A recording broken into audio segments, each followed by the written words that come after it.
It is time for my October TBR, which is one of my absolute most favorite TBRs ever to film. I live for the spooky ooky, the crisp fall mornings, the fog in the air, the crows are calling, the spooky is out, we have Monster Mash playing in the background, Halloween movie on screen. Like, I live for it. Is it currently 80 degrees outside? Yes. Am I wearing a sweater and pretending that it's fall anyway? Also yes. So we're gonna keep the Delulu going into my October TBR. If you are new here and you want to know how I get my TBR, I play a game called TBR Bluff, which is where I roll a die and find a corresponding prompt on the board. Once I find it, I cover the prompt up, and then if I cannot find the prompt, I had to add an extra roll. There will be a playlist for you guys to check out in case you want to watch more, but I think you'll get it once you start seeing how it's done. But without further ado, I just want to jump straight into the rolls. I do have a couple of required reads. If I cannot get them on the TBR, we'll talk about them later. Oh, before I forget, I am going to be participating in 2 readathons this month. I love an October readathon,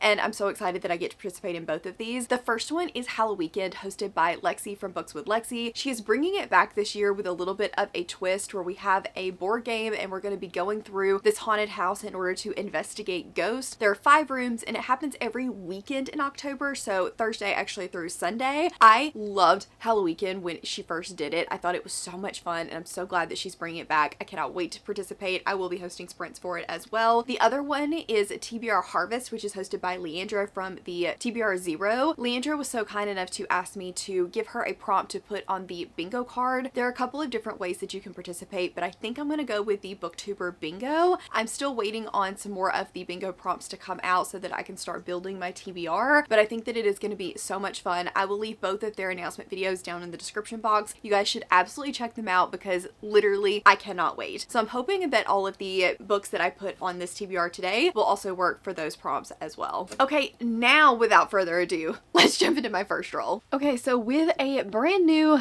clean board, let's roll our first roll of my October TBR.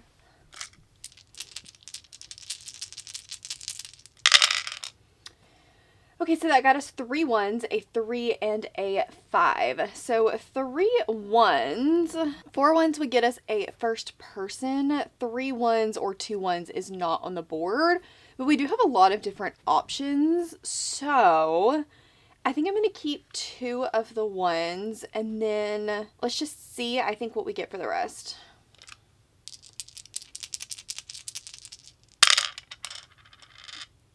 Okay, 2 ones and 2 twos. What is that? Is that on the board? It is an underhyped book.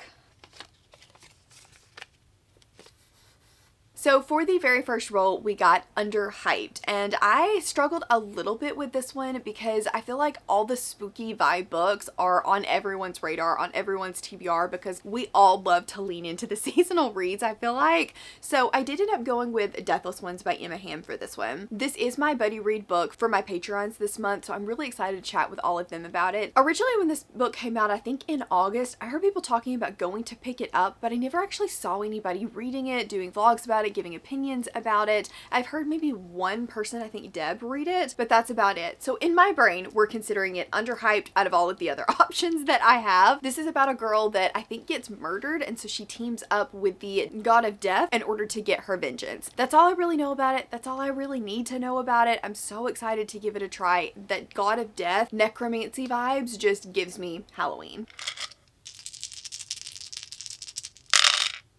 More 1s and more 2s. That's not helpful. Okay, I think I'm going to keep the 2s this time and reroll the 1s maybe. We've got a multi-POV here. The board's pretty open, so I think we can get away with that. 4 2s. 4 2s is a multi-POV. I think for this one, I'm going to be going with Eldrick by Carrie Lake. This is the sequel to Anathema, which I read last year and thoroughly enjoyed. It just literally has the perfect vibes for fall. It is a little horror, but it also has found family. It's got creatures. It's got, you know, hard topics. It's got scary woods. It's just literally perfect for fall. And so I'm so excited to read the sequel. I've heard that it will literally break you. There's a lot of trauma in it. It goes into into one of the characters' backstories, and I cannot wait. The first book, Anathema, though, is following Mavis, and she is found in the Eating Woods as a baby, so people automatically think that she's cursed and they don't really want anything to do with her. Her grandmother decides that she is going to marry her off, and so she and her sister want to get away. They run into the Eating Woods, and she ends up going through a portal into another world. That's all I'm going to tell you about it. It's so much more than that. We have people that can control spiders and scorpions. It's absolutely incredible, and I cannot wait to read the sequel. It does have hers and Zavander's point of view, so in my mind, like, I don't have 2+ point of view on the board, so multi-POV is covering 2 or more, so I think it counts for this prompt. 2 3s, 2 5s, and a 6. So 2 3s and 2 5s. I love clean boards. Clean boards are the best. Okay, 3s are yellow, 5s are purple, so a weapon on the cover.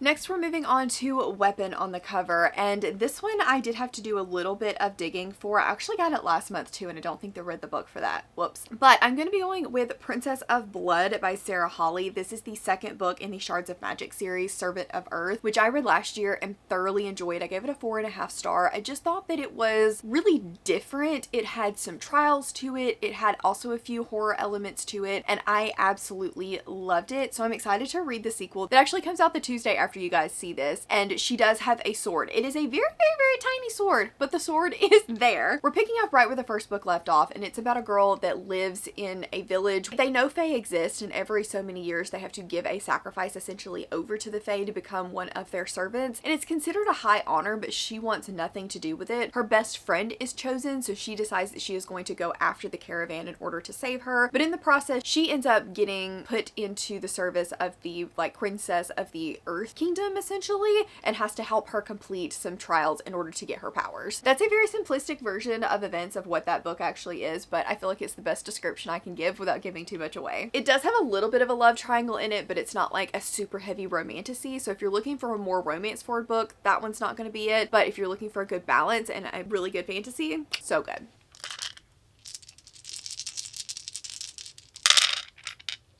3 3s, a 2, and a 6. I don't think 2 3s is on the board because I don't have 3 of anything on here.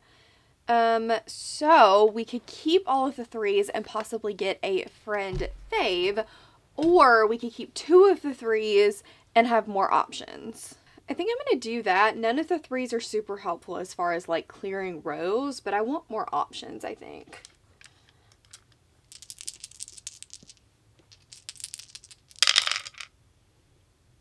Well, apparently we just need some 3s. Let's try one more time. I guess we're gonna, no, do I keep? Okay, I'm not gonna keep. I'm gonna regret this. Yep, I regret it. 3 3s, and since we don't have 2 3s on the board, then that means that we get to use the free space. I spoke way too soon about having a clean board. What was I doing? Then we got free space, which was color generator, and I cannot believe I got a free space on my first board. Why do I play with fire? Why do I do it? I don't know. I don't know why I do it to myself, but we did get color generator, so I need to pull that up, and this takes all of the control out of my hands, which is quite nerve-wracking, but here we are. Okay, so the first one that's pulled up is not the color that I picked. That is just the loaded color. So we actually have to click to give us a color. So let's see what we get. Generate.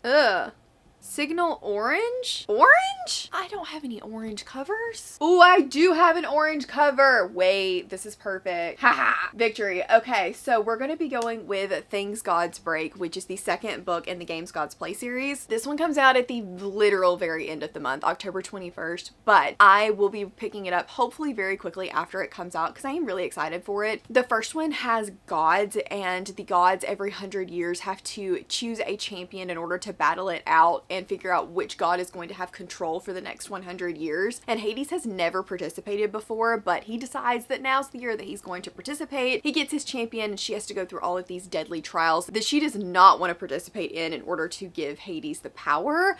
And I loved how fast-paced this book was. I thought the trials were so much fun. I didn't love the romance as much as I was hoping to, but I did still enjoy it, so I cannot wait to go into the second book. I'm hoping that it is still super fast-paced. I'm curious to see how it's going to go because because I don't think it's going to have the trials aspect to it, so I hope I love it as much as I did the first one. But it's orange and it is the perfect book for this prompt. The bright side is we are getting close to like clearing the board already, you know, so there's that.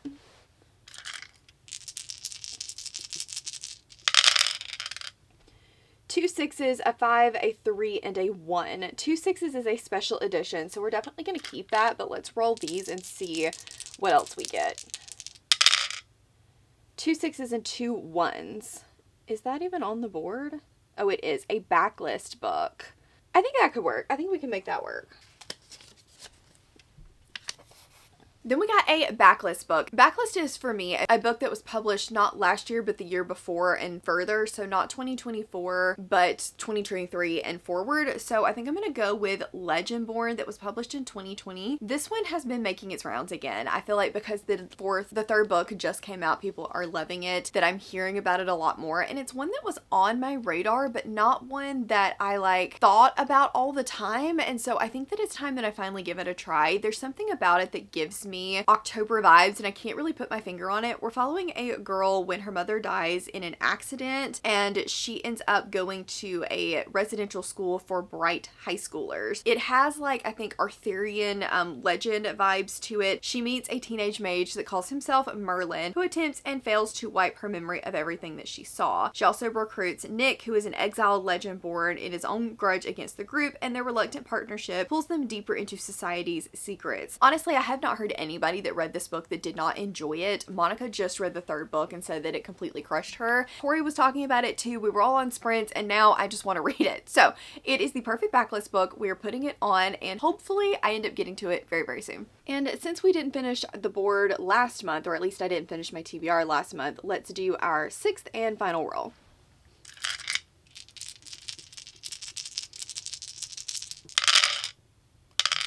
Two 2s and two 1s. Haven't we already had this like 3 times? Okay, do we keep the 2s or do we keep the 1s? As far as clearing the board, the 1s would be a better idea. So I think I'm going to keep the 1s, even though I like the prompts for 2s. Because like poll pick would be so fun. A character cover art, pet pick. I need to continue a series. These are more... No, I'm going to go with fun and chaotic instead of strategic.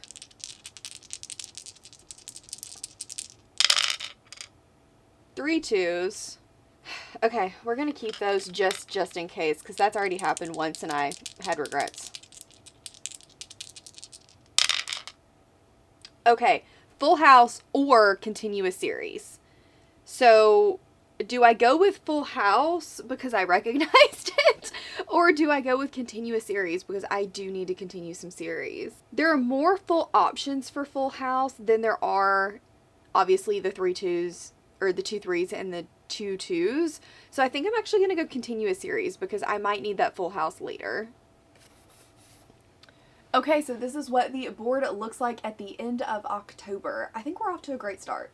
And last but not least, we got continue a series. And I had less options for this as far as like spooky books. There are not as many spooky books that I need to continue on in the series. Most of them I feel like I'm up to date. There is definitely going to be one that I'm going to look at my shelves and go, why the heck did I not pick that? But for the moment, we're going to go with the third book in the Dungeon Crawler Carl series because I read this in September for my last Readathon Rebellion vlog because of Cassidy, and I cannot thank her enough. I've had the best time with this series and I really want to continue it. So we're putting the third book on my TBR. Dungeon Crawler Carl is just so absurdist. It is a lit RPG video game, but in a book form. Aliens come and destroy Earth and open up this video game where you have to go down into this dungeon, descend all of these levels to get back control of Earth. And it's so a video game. There's different little things that you have to kill along the way. There's boss battles, there's quests. There is Princess Donut, who is a talking cat. Their guide Mordecai, who can shift shapes. Like, it's just so weird, but also I'm loving the vibes. I'm loving how fast paced it is. I'm loving the conversations that we are getting, and I really enjoy book 2 and cannot wait to continue. So we're putting it on the TBR. We're going to be reading Dungeon Crawler Carl in October. There's one book though that I did not get on my official TBR, and that is Soul Searching by Lila Sage. This is going to be mine and Cassidy's Not So Indie archive pick, which is the book club that we both run over together on our Patreons for our second highest tier and up, I believe. We love talking about books with everyone every single month, and so we decided that this would give us like still a little bit of Halloween vibes while also breaking up a lot of horror and things like that we might be reading in October. This is Lila Sage's new book, new series, and I'm literally frothing at the mouth to get to it. I loved her cowboy romance Rebel Ranch series. We actually read the first one of that on Indie Archive as well, and so I'm hoping this one ends up being as big of a win as that series was. It says home is where the heart is, and this one is haunted. We're featuring a small town upholsterer in need of a fresh start, a photographer whose life has come to a screeching halt, and the supernatural forces that bring them together. So still a perfect October read, but I'm just hoping that she pulls at my heartstrings in the way that she did with the Rebel Ranch series. I don't think there was a single couple in that series that I didn't like, and tropes that I normally don't like that I still ate up. There's just something about the way that she writes that I love. So I'm hoping this one continues that pattern and we all love it as well. I cannot wait to talk to everybody about it. So that is my entire October TBR. Let me know down in the comments which you are going to be reading, and are you going to be participating in Halloween or TBR Harvest? I am so excited for this month. It's literally going to be the best month. As always, thank you guys so very much for hanging out. If you just want to let me know that you were here, leave me a pumpkin emoji. I will leave previous TBR Bluff videos up on the screen for you guys to check out in case you're interested, as well as the Halloween and hopefully the TBR Harvest announcements if it will let me put everything on the screen. As always, thank you for watching, and I will see you in the next one.